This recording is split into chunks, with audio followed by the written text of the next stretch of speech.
Not to touch it. I know how that goes. Good morning, good afternoon, good evening, wherever you are in the world. It is 6 a.m. here in Chicago, where I'm based, and I'm excited to welcome to you the first keynote of the day for us in the U.S. We have 4 of them coming up today. Valerie Lewis from Ireland is going to be joining us, and I'm very excited to have her here. Particularly because we're going to be talking about sustainability in schools, and that's something here in the United States we need to be working on a lot more. And I think Valerie has some good experiences that she'll share with us. So I'm going to go ahead and introduce her, and then I'm going to turn it over to her. And I'm so thankful to have her here. So let me pull up my little spiel, and we'll get started. And hopefully I'm going to read this at a speed that is not too fast. So imagine walking into a school where sustainability isn't just a unit in a science class. It's woven through math, history, language arts, PE, every single subject, where every student in every class understands their role in building a sustainable future. That's not just a nice idea. That's exactly what Valerie Lewis is making happen in Irish schools right now.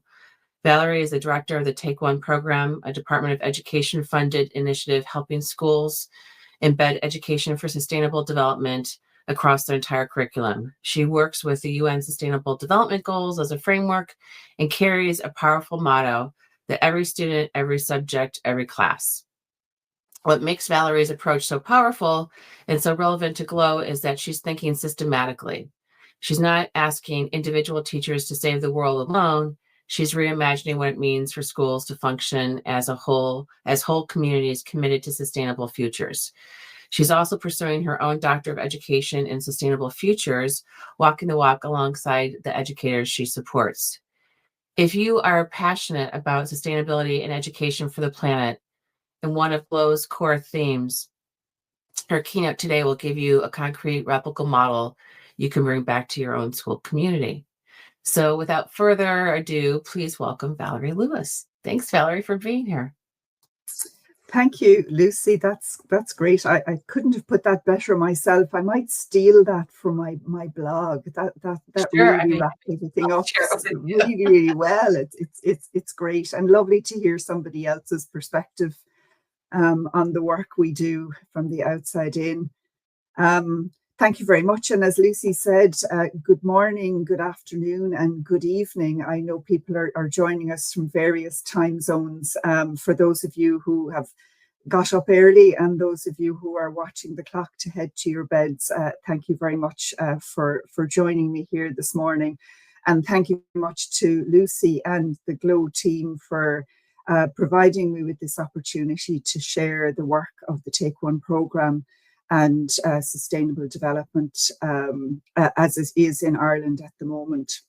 So obviously a little bit of housekeeping. The sessions are recorded, and just a little word from the sponsors there for this great GLOW event and all that happens at it. So as Lucy mentioned, I'm going to speak to you a bit about the Take One program, how it came about, my role in it, my thinking behind it. And I'm going to, I suppose, divide the session into 2 parts, because I would like to set the scene for you in terms of Ireland and that systems piece that Lucy spoke about and what it looks like and how I came to this work.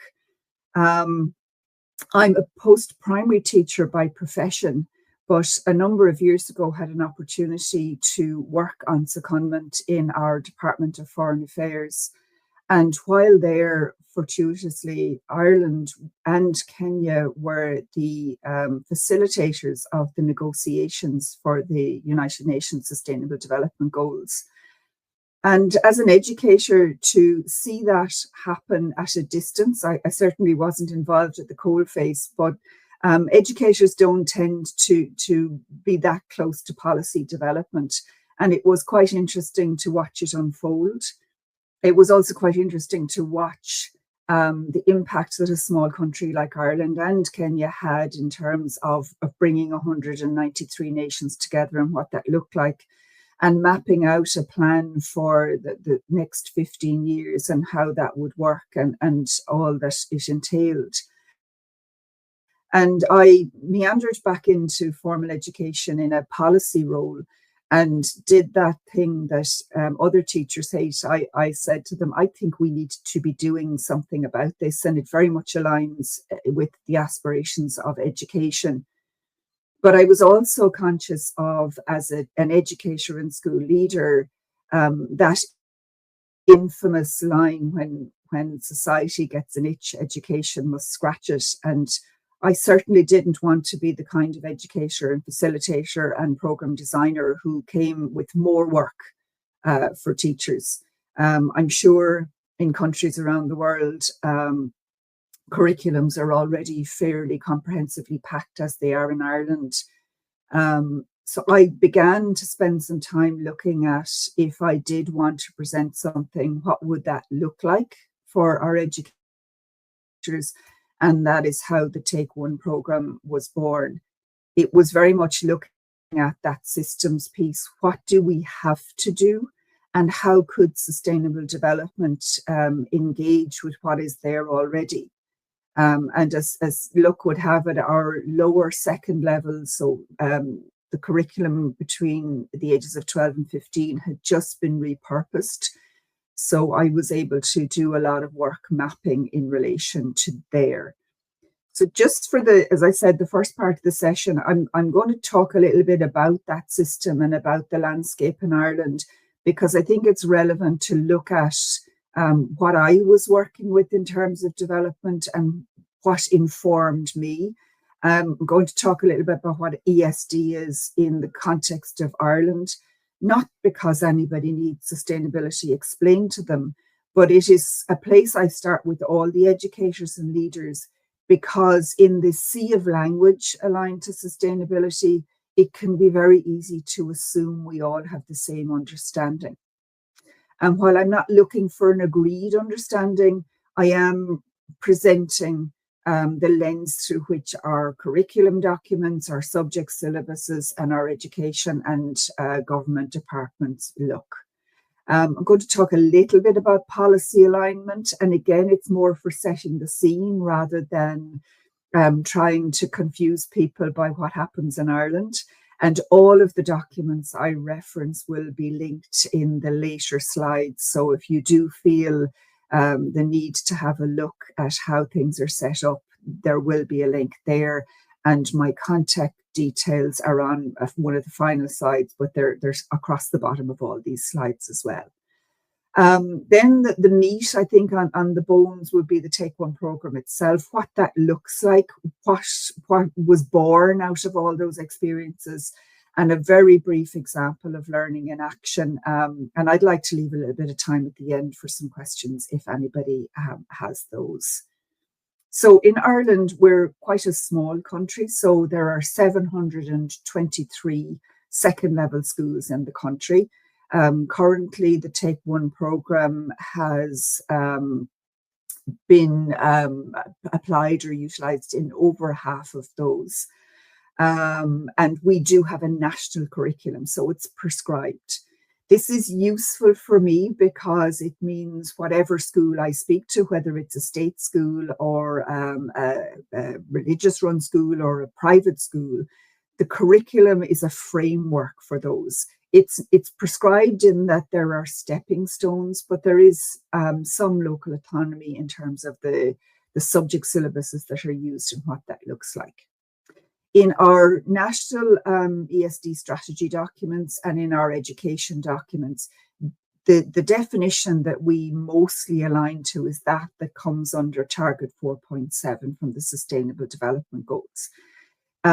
I find this really useful when I'm talking to educators, mostly because when I mention, and I know it happens with colleagues and probably internationally, when I mention the word sustainable development, we tend to default to climate and environment. And I am never going to say that the climate and environment issues aren't relevant and important. But what I will say is I personally feel as an educator that they can close down the conversation on sustainable development because they're urgent, because there's emergency, because we talk about crisis. And while people nod sagely and tell me these things are important, I find that the aspiration doesn't translate into action. Using the definition from 4.7 is important for a number of reasons. Number one, it's what's listed in curriculum documents. So I'm saying to teachers, I'm not bringing some new information to you. But what's really pivotal for me is looking at the language aligned to 4.7, and I've highlighted some of those items there. Things like human rights, equality, diversity, culture of peace, culture in particular, culture's contribution to sustainable development. And why I find that helpful is a lot of our schools have vision and mission statements. They have a particular ethos. And all of those vision and mission statements tend to align more broadly to that piece about global citizenship, about diversity, about equality, about supporting young people to become the best citizens they can. And it allows schools to see from the outset that their ethos, their reason for being, is very much aligned with the core values of sustainable development within itself. So I think that's a really good jumping off point for schools to feel from the outset that this is not something additional and evidences that embedded piece. In 2022, we launched in Ireland our second national strategy on education for sustainable development. And this was quite an unusual strategy document in that 3 government departments came together to develop and launch this document. I see my slide is the IT gremlins have got at it. But the 3 government departments were the Department of Education, the Department of Further Education, and the Department of Children and Youth Affairs. And it was quite unusual at that time to see 3 government departments collaborating in relation to this. And it was really fortuitous and really positive because, again, it highlights that systems thinking piece where we're trying to share the language. And you'll see from the graphic on the right that that document and its aligned implementation plan covers early childhood education, primary education, post-primary, further higher ed, adult, and youth and community. So we have this strategy document that uses language across the education spectrum, but also acknowledges formal, non-formal, and informal learning environments. Looking at the language from international documents, so very much informed by the UNESCO documents, looking at the 5 priority areas that are included in those documents and highlighting things like knowledge, skills, and particularly values.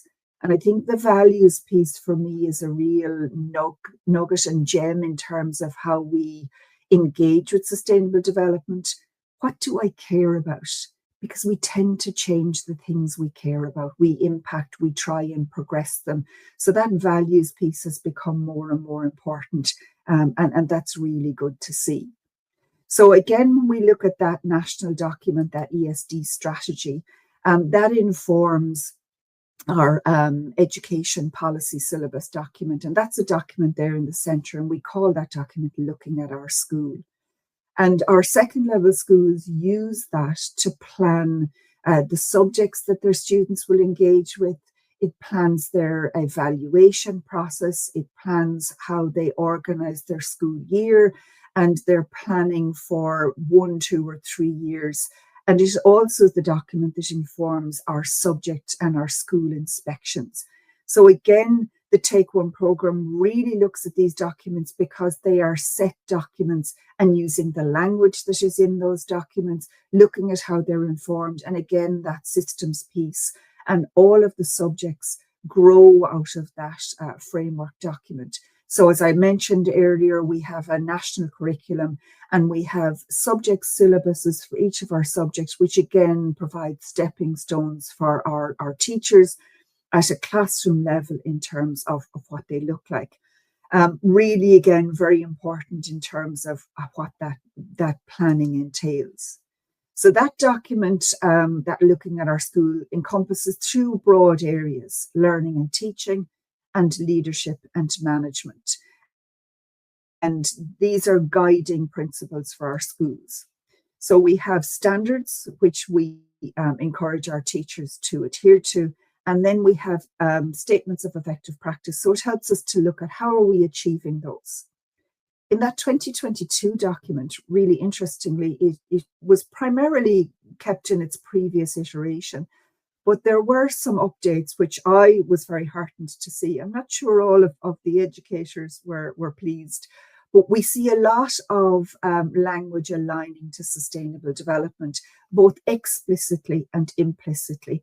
And I've really, again, I suppose, just picked out two broad examples. There are lots in this document, but I think it was useful to share with you one example from the teaching and learning perspective and one from the leadership and management. And the teaching and learning example I highlight doesn't explicitly mention sustainable development, but it does talk about teachers enabling students to make meaningful links between lesson materials and their learning in other subjects and elsewhere. And I will connect this up when I talk in more detail about the Take One programme, but you can keep that in mind in relation to the importance of looking at that embedding piece, making sense of what we learn, why we learn it, and how it's useful beyond the school environment. In terms of the leadership and management domain, you'll see very explicitly the school values and promotes a commitment to sustainable development, but also moving it beyond just the talk piece or the policy piece and looking at the daily routines of the school. How am I living that diversity? How am I living that inclusivity, that global citizenship piece, and looking at it from a broad perspective? Again, much harder if we only look at sustainable development through the climate lens. And again, I will reiterate, it's not that I don't think climate is important, but once we broaden out how we see the things that impact climate, biodiversity, and environment, it offers our teachers, our leaders, our students much more scope to come at sustainable development from lots of different perspectives, and most importantly, from the perspective that I care about, and gives all of those things equal value. So moving on then to what is the Take One programme and how it was born. As I mentioned, we have a national strategy. I'm very lucky that the Department of Education in Ireland sees the value of the Take One programme. It's been running now for almost 5 years. And as I said, was born very much out of my own experience and the impact seeing the Sustainable Development Goals be developed had on me. I'm very pragmatic in my approach and very aware that the Sustainable Development Goals create tensions, as does sustainable development in itself. They're not ideal for everybody. They create some challenges. But again, with that pragmatic lens, this is where we're at. We're now 4 years away from the next iteration. So it's very much leaning into what is there and how do we make that work? And again, back to that systems piece. A huge part of my remit is to support school leaders, teacher leaders, middle leaders, what we would call in Ireland our principals and our deputy principals or our head teachers. Acknowledging the research that tells us the impact that leaders have on what gets traction in education and the importance of bringing those leaders along. Not again to present them with more work, but to highlight how what they have to do day to day within the school environment is very much aligned to the practices and principles of sustainable development. So again, transforming learning environments. The Take One programme was very much about acknowledging the curriculum overload and the workload. So Take One colloquially and I suppose in a very flippant way is about taking one step. Sometimes taking one breath, taking one piece, taking one SDG, and trying to move away from that overwhelm where teachers may feel, I'm not an expert, I have no interest in learning more about, I've got a curriculum to cover. I've got a prescribed subject syllabus. How on earth do you now expect that I will add this in? It leans into teacher expertise, teacher professionalism, what they know already, leaning into their own subject expertise and highlighting and demonstrating for them where this sits already. It's very easy as a facilitator to throw out that line, you're doing this already. So again, I very much wanted to highlight for teachers that I understood where they were coming from, leaning into my own classroom and leadership experience and providing them, I suppose, in two ways, providing them with the supports and resources they needed, but also taking away barriers that they might perceive would be a difficulty to engage. So what I devised primarily in the Take One program was to sit down with all of those subject syllabuses. And at our lower second level in Ireland, we have approximately 27, 24 full-time, and then we have a well-being program that looks at citizenship and personal experiences as well. Each of our subject syllabuses, as I said, is prescribed. So I'm going to talk you through two examples, but just to say that they are there for all of the subject syllabuses across the lower second level curriculum. The example I've on screen is a modern foreign languages, and each of our subject syllabuses is devised into strands with a set of learning outcomes. And these are learning outcomes that those teachers must cover in course content. So in the spirit of looking at the must-haves, I spent quite a lot of time in the first year of devising the Take One program in mapping those learning outcomes back to the Sustainable Development Goals and vice versa. Where were the Sustainable Development Goals implicitly or explicitly referenced in subject syllabuses that teachers had to do? The idea behind this was I suppose, threefold. One was to provide that resource for those teachers. Two was to highlight that it was their subject expertise that was really important. But most importantly, and Lucy mentioned it from the outset, that every student, every subject, every class mantra, it's really important to me that we bring all teachers on board. So moving away from those teachers that we consider have the expertise in climate or that it's part of their subject remit, and saying to every teacher, this is something that you have an opportunity to engage with as a streamlined piece of the learning within the subject area. The other element of this is that every student in your class now has an opportunity to hear about this. And we start with the awareness raising because this is quite big and it can be overwhelming. And again, that take one, start with one SDG, start with one that aligns to where you're at. So for example, we see a learning outcome, and I appreciate the screen might be small for some. We have a learning outcome in modern foreign languages that talks about comparing and contrasting aspects of personal interest in the target language country with those in their own country. So there's lots of ways a teacher can engage with that. One example I will give you is where some of our teachers took the Paris Olympics as an opportunity to look at making comparisons between one country and another, looking at things like equality. One of the first times that we saw an Olympic Games have almost parity in terms of gender. So opportunities to make comparisons in relation to what that looked like. And again, leaning into the area that is a passion maybe for a teacher or an area that they care about. So if we have a teacher that looks or is really interested in gender equality, they can lean into that. If we have a teacher that wants to look at that quality education piece and inclusivity, looking at the full definition, there's opportunities to engage there also. The second example I've put on screen is a subject we call home economics. Domestic science, very broad. You can see that the strands there look at food and health, responsible family living, and textiles and crafts. Again, we have strands, we have learning outcomes. Home economics is one of our more unusual subjects, and that sustainable development is very explicitly referenced throughout the learning outcomes. So we have things in and one like applying sustainable practices to the selection and management of food and material resources. How do we buy? How do we purchase? How do we bring foods? We're an island nation, looking at import, etc. What happens there? But also looking at things like food waste. Where does that go? How do we manage that? And you'll see some of the sustainable development goals I've highlighted there in terms of poverty, in terms of hunger, energy management, responsible consumption and production.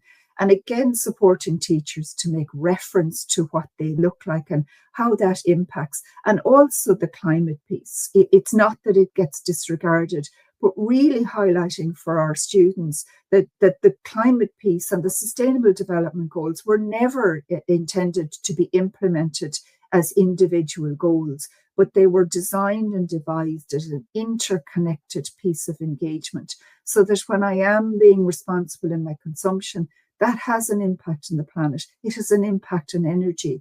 It has an impact on infrastructure. Worth mentioning another strand there, looking at 3.8 in textiles and crafts, discussing the influences of trends and choices on textile and clothing, including ethical and ecological considerations. That's the fast fashion piece. So again, it offers the teacher the opportunity to lean into that in a way that is comfortable for them, but highlighting the breadth of engagement and how all of these things are interconnected. So looking at that, that's the first, I suppose, piece of engagement for our teachers, is highlighting how they do have the expertise, they do have the comfort of knowing that this is very much about their professional experience and what that looks like. But of course, I'm very aware that providing resources only one part. How do I support those teachers then to put that into practice, to engage? And as I mentioned, there is one of these resources or these supports for every subject across the lower second level curriculum. In Ireland, currently, our upper second level curriculum is under a process of review. So that will come in the next stage, whereas our junior cycle or our lower second level has been reviewed. So it's very important that I can say to teachers, this aligns with what is very contemporary and current practice for you and works across the system. So the resources there for all of those subject areas. So how do we look at putting that into practice? Fortuitously for me, this invitation comes during what I call Take 1 Week, which is November 17th to 21st. The 21st has slightly disappeared there off screen. And Take 1 Week is a challenge issued to teachers. It asks them to look at the resource following training, and during the course of that week, to look at their timetable and find at any point across that timetable an opportunity to teach one lesson about any one SDG to any one of the classes on their timetable over the course of 1 week. The idea behind this is to take away that pressure of feeling like I have to talk about sustainability and sustainable development constantly, but instead to look at opportunities where it fits naturally. So if you will indulge me for a moment, I'm going to share a story of what that might look like within a school. And I'm very conscious again of how busy school environments are. So there's a One World Week in Ireland during this week, which aligns with Take 1 Week. But also I say to schools, sustainable development isn't about 1 week. So if you want to do this next week, or you want to do it in January, or you want to do it in March, or you want to align it with a well-being week, it's really important that you do this in a way that works for you. But again, that one lesson, one SDG, one class over the course of 1 week. So for example, if I'm a business studies teacher and I have a year 8 or a second year group or a group of 14-year-olds on my timetable that week, and I'm teaching them business, and I happen to be teaching as part of my planned content some information on the difference between minimum wage and living wage. I carry on teaching that. I don't pause my teaching. I don't have to find new information. But while I'm teaching that topic, I talk to my students about SDG 8, decent work and economic growth. and looking at why it's important that we know the difference between minimum wage and living wage. And it's very much highlights Ireland and Ireland's context. Again, there can be a tendency to look at development issues as an overseas issue, but really looking at what that looks like in a local context. So all of the students within that business class are hearing about minimum wage, living wage, and SDG 8. That cohort of students may travel to another classroom and they might end up in an engineering class or a woodwork class or a technology class. And that teacher is planned that week to teach them about house design, house planning, looking at energy management. In Ireland now we have legislation which no longer allows our houses to be built with open fireplaces. So how does that impact on design? How does that impact socially? Because we don't have the fireplace as that centerpiece to sit around. And again, that teacher can highlight things like SDG 9, industry, infrastructure, and innovation. Our house designs now change. We don't have a chimney anymore. How will that impact? But equally, we could look at SDG 7 and make reference to energy management. So again, just highlighting for students the things they learn, making connections between what they learn in the real world are relevant to sustainable development. That cohort of students disperses and they may go to an art class. That teacher may be looking at teaching a module on weaving as part of their natural curriculum plan. So again, not changing anything that's part of the plan, not feeling as a teacher like I have to pause something in an already busy timetable. And I may be looking at that weaving and talking about repurposing materials, using old pieces of clothing to weave, to create images, to create pictures, and talk to my students about SDG 12, responsible consumption and production. And I may get an opportunity to talk about fast fashion. But really interestingly, I also, as a teacher, might look at those students and think, I know that the reduce, reuse, recycle may not land yet again because we're all talking about it and it's difficult. So I might instead talk about how we use imagery to tell stories, and imagery and weaving is part of our culture and heritage. So lean in instead to that piece and look at that and talk about things like making connections with the west of Ireland, where we have our Aran jumpers and our patterns aligned to different family names and how they tell us something about our culture and our heritage. Make a comparison with Scotland, where we have kilt patterns who also make connections to family names. And again, looking at that international piece, SDG 17, Partnership for the Goals, looking at the culture. So if you can imagine what your school would look like during that week, we have students in all the subjects across the curriculum, hearing teachers talk individually about sustainable development, not leaving their classrooms, but light bulb moments where that teacher spoke about sustainable development in French, but we heard about it in technology, we heard about it in art. The maths teacher speaks about it in terms of statistics and probability. And all of a sudden you have a whole school environment without a huge pivot talking about sustainability based on one lesson, on one SDG from one class over 1 week. Obviously, my aspiration is that it would grow beyond that, but it's really looking at that overwhelm that we can feel in terms of trying to embed something new and starting in areas where teachers can feel like, yeah, I can actually take this on board and what that looks like. The program provides all of the resource material for schools. We promote on social media. It started on Twitter and X when Twitter and X wasn't quite such a dark place, but you can have a look on the Take One program website and there's a gallery there and you can see some of examples of what the schools have done. We have, obviously, Irish is our national language as well as English, so all of the resources and supports are presented to schools in Irish and in English.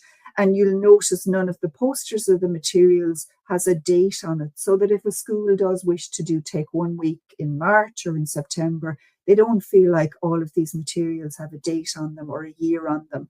And I don't panic so much if they need to print things off. It's really important that we have a visual cue for all of our learners and to look at what that looks like. So you can see what it might look like in a school environment. I've put up some examples on screen to highlight the kinds of things that schools have been doing. And this is just a very, very small flavour given the time we have. I mentioned that mantra, every student, every subject, every class. And one of the things I'm most proud about for the Take One programme is that it adheres to that mantra. We have an opportunity in Ireland for our students who may have additional needs to engage in an adjusted curriculum, which provides a lot of supports for them, which offers them smaller classroom environments depending on what extra supports they may need. And we call that an L1 and an L2 programme, One Learning 2.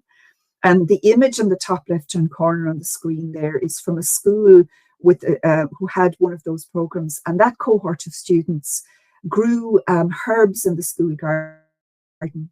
They harvested those herbs. They made some scones or scones, depending on the part of the world you're in, as part of a healthy breakfast, healthy eating. So their learning unit was on personal care, and they focused on SDG 3, good health and well-being.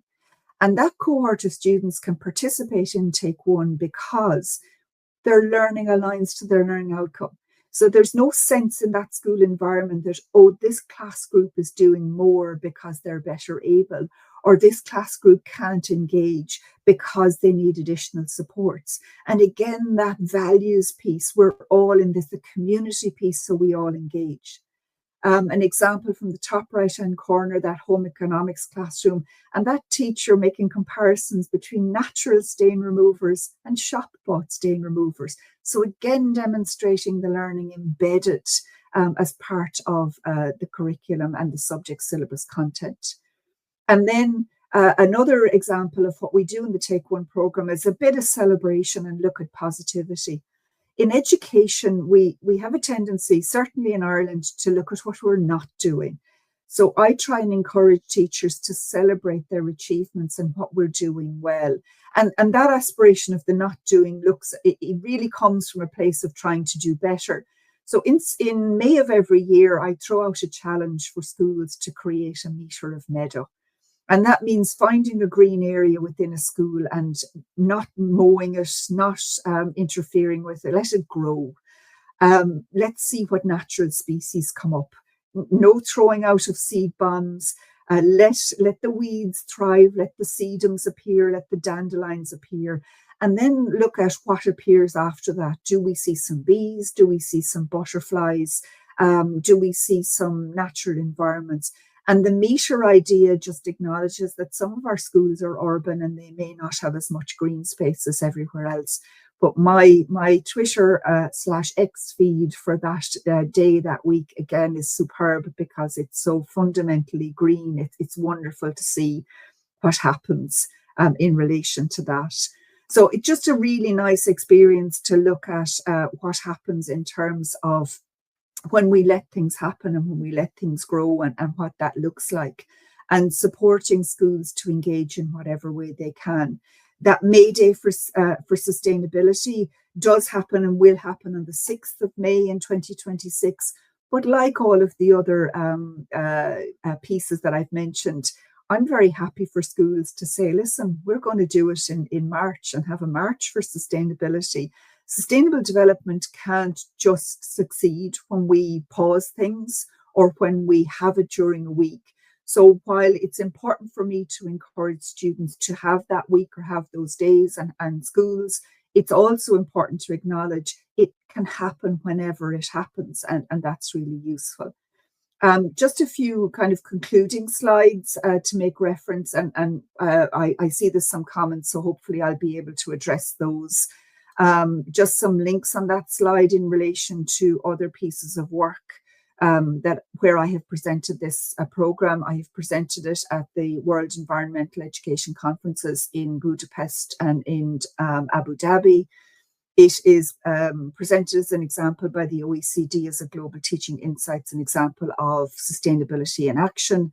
I've recently just done a piece in relation to global citizenship education, and I do understand the challenge in relation to the language around this. So that's my current piece of research, looking at how do teachers understand sustainable development, and does that understanding impact how they engage with it? So really looking to inform that. And as I mentioned to you, some links from various policy documents that I referenced, should you feel the need to have a look. But I always say I'm big on community, I'm big on conversation. Absolutely 100% reach out to me. I'm very keen to grow this program and share it outside of Ireland. And I will say, if you are operating in an environment that has a learning outcome, the Take One program will work for you, because that's where it maps into. Again, there are some slides at the end in relation to how you can connect with this, but there's the Twitter feed, Blue Sky Social, and the takeoneprogram.com, and your capacity to contact me at takeoneprogram@outlook.com. Just looking at some comments here. Yeah, there's a comment here on the systematic approach to teaching and learning for sustainable development. I think it's really, really important to lean into what we have to do. I listened to some of the presentations yesterday, and particularly Howard's on curriculum. And I do feel that frustration, and I don't want to present some kind of utopian perfect scenario in Ireland. But it's certainly useful for me to stand in front of educators and say, it's there. Is it perfect? Absolutely not. Is the practice running through? It's not. And the biggest tension is, do we mandate this? How do you encourage people to engage in a way that they see it makes sense, without having to take the stick approach and say, you must do this? So again, that's why I really lean into that broad interpretation of sustainable development. And again, if I can present a visual, I liken sustainable development. I'm very much informed by Howard Gardner's work and Project Zero and Teaching for Understanding, and looking at sustainable development in the middle of a room. And the 17 sustainable development goals are like doors. You come in through whatever door is of value to you. Hopefully you'll look at coming through other doors. But if I feel really, really strongly about a poverty, then I can use that as my access point to sustainable development. In a country like Ireland, where we're considered a wealthy nation, we still have a lot of young people living in consistent poverty, 250,000 of them. If I'm living in consistent poverty, plastic in the ocean is not my primary concern. The climate is not my primary concern. And poverty impacts hunger, and hunger impacts my capacity to go to school. If I don't have capacity to go to school, that impacts my health and well-being, but it also impacts my journey beyond school, where I work, what further education and training I have, what kind of job I might take on board, what kind of qualification. And that informs who I am as a consumer. So SDG 8, SDG 12, and all of that impacts climate. So that's why I really look at that interconnected piece, that interdisciplinary piece. Every thread we pull impacts something else. And it's really important where somebody is overwhelmed by the climate piece. And it upsets me to think anybody has anxiety about this, that panics about it, crisis, but the language we use aligned to it is not helpful. So really looking at what can I do and what's important to me? And if my garden is important to me, then that's where we look at it. So looking at various bits and pieces. I'm just looking at some of the comments there. Yeah, the terminology is difficult. I've kind of moved a little bit away from ESD, and I just talk about the SD piece. Because again, I think there's a danger when we say ESD, that it's education for sustainable development as a subject or a thing. So I look at sustainable development, and the E is kind of like a small e. But I could write a whole thesis on how we interpret the language and how we interpret sustainability. But I just feel, oh, let's get at it, come at it from wherever you think you're comfortable to start, and look at that piece. I do hope that I will look at the senior cycle or our upper second level piece in due course. As I said, we're in the midst of lots of research conferences here in Ireland at the moment, and we have a convention in terms of what that will look like. And again, nothing that is unusual across the world. What is education for? Is it about the world of work? Is it about progress? Is it about supporting better citizenship and what that looks like?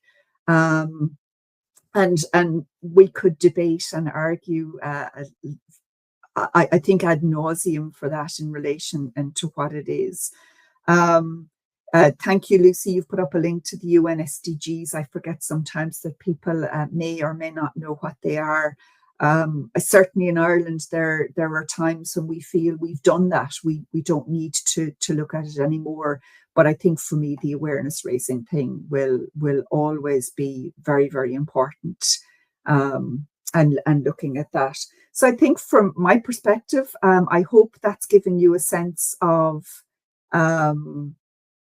that's given you a sense of the take-home program, connections to other countries in Europe or other countries as far along in Ireland. I don't think so. I think it's funny in countries, because I've traveled, I've had an opportunity to make some comparisons. I know certainly there are European countries that I've worked in that we can't mention language like democracy or human rights.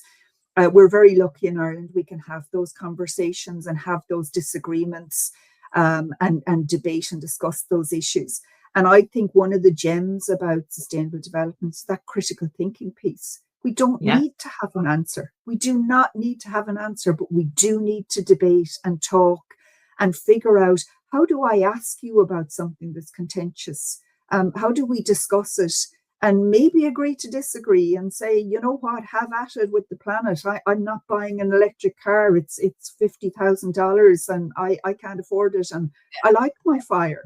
But that we think, and that we look at that. Interestingly as well, in terms of other countries, and I think the US might be similar. I know in Germany there are federal states, and each of those have oversight of their curriculum. So it can be a little bit more difficult in terms of trying to streamline that in. And as I said, I heard Howard's piece yesterday, and if there's a positive on a national curriculum, it means that work like mine, I don't have to worry about in the north of the country or in different counties or different jurisdictions. So that's kind of useful. But listen, we all know for everything that you say is great, somebody will have a challenge with that. And I think, for me, that's the interesting space. Let's have good, gnarly debate. And if we do that with integrity, isn't that fabulous? It's not about reaching some kind of brilliant conclusion about you're right, I'm wrong.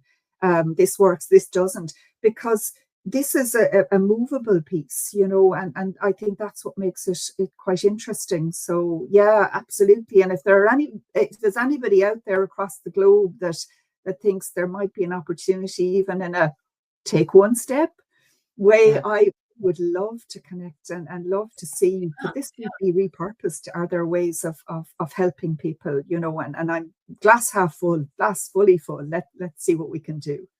Yeah, it's very, in the United States, we've had a reluctance to actually adopt practices from other outside the US, I guess. We always look at Finland in education, saying how wonderful Finland is with their progressive practices. But in reality, at scale, at least, adopting their innovations or their way of teaching is not necessarily translated. And so we're really, we put some countries on a pedestal in education, and but at the same time we're all over the place because we're so big, because we are there's no national curriculum, as you mentioned, and we're trying to do so much in general, and I think we've been behind on the ESD part, and there's confusion about what to call things. We've traditionally not said global citizenship. We've moved towards global competence, but not everybody knows what that means. And so, more conversations with educators about this and how it impacts and how it can be done in an integrated manner, like you've described, is really important. And it's distressing to me that it's not more of a priority. And I don't think it's going to be more of a priority in the next 3 years for obvious reasons. The other observation before I shut up is, we've had I've gone to a couple of the GENE conferences, the Global Education Network of Europe, which is run by an Irishman, and their core philosophy is very progressive and peace and social justice and youth oriented. And this seems very much in line. That seems very much part of the Irish ethos, maybe. And so that's really super interesting to me. And I think I would love to hear your thoughts on how youth are responding to this. You've been doing this for what, 5 years now? And do you have any research or anything that talks about, how youth are impacted by this? I'd be curious about that. Yeah, it's really interesting, and it just to circle back to a couple of points. I'm a big fan of Pasi Sahlberg, but he himself would say, "Stop looking to us. This worked for us. Stop trying to pick up bits of this." And I think we forget as well that the innovations in Finland were 17 years in the making. They went right back to zero. And we can look at things from the outside in and pick them up and say, oh, as you said, even in the US, how do we apply this? And sometimes the perfect can be the enemy of the good. We can spend a lot of time trying to decide, what do we call this? And then suddenly realize we've spent so much time deciding what to call it. We've done none of it, We would have a very, very strong youth piece in Ireland. I think there's a spectrum, certainly, and my concern about the youth voice piece, for me, and this is very much a personal opinion, is we have some exceptionally competent and confident young people who speak about this, who represent young people, but I worry they're not representative of young people. So I think of those kids that are, from my teaching experience, really articulate when they're talking to me, but they will never be on the student council. They will never be on a soapbox. They will never go and march, but they will be really strong personally. They may be very individual in their engagement and action. And I worry about that a little bit, that and I would say it of adults as well, that the radio voice, or the person who picks up the phone to talk very strongly about things, is the voice that sometimes gets all the traction because they have the competence or the capacity to do that. And I think it's really important that we don't misinterpret silence for compliance. I know in my own work, people will nod sagely and say, oh, sustainable development is really, really important, but I won't have changed any minds. And I think it's really important to value that. That's really important to think about. How can I help people to even think, even if there isn't capacity to change? Because rather interestingly, in Ireland, the people who are living most sustainably are also the people who are living with most disadvantage. They're the people who can't afford to turn on the electricity and the heating in their houses. They're not driving cars because they can't afford to. Their diet in terms of what they can purchase. So that's interesting to me, that you can have that and I don't think that's unusual the world over, because if I'm living under straitened circumstances, I don't have the consumer choices that maybe somebody who has change in their pocket does. But they're not seeing it like that. They're not seeing that, oh, I'm being sustainable by not turning on the heating. It's a pragmatic thing. And I think we need to tap into that a little bit more. And particularly, as I said, I'm mindful of Ireland being one of the wealthier nations in Europe, if not in the world. And yet we have this piece where you have 250,000 of our young people living in consistent poverty. So, we need to be careful that we don't look at you know, this is on our doorstep, and because we don't see it or talk about it. But Yeah. yes, we would have a very strong, as I said, the ESD strategy acknowledges the youth piece. So we've a lot of strong youth groups, young people. But likewise, my research, my doctoral research at the moment is also highlighting that piece of, can you stop talking about it? So again, there's a cohort that are thinking, we have spoken about this so much and haven't progressed it. Let's move on to the next thing. Yeah, and translating that into action, you know. So it's I mean, gosh, it's complex. It can be easier to ignore because it's so hard and it's gnarly, but yeah, we've lots of groups represented and the youth voice is strong, but how that's translating into practice, and more importantly, how is that translating into those youth in their adult experience? Yeah. You know, Yeah. is is that creating, and again, that's not about saying we've done, I promise, haven't tried to kill the planet.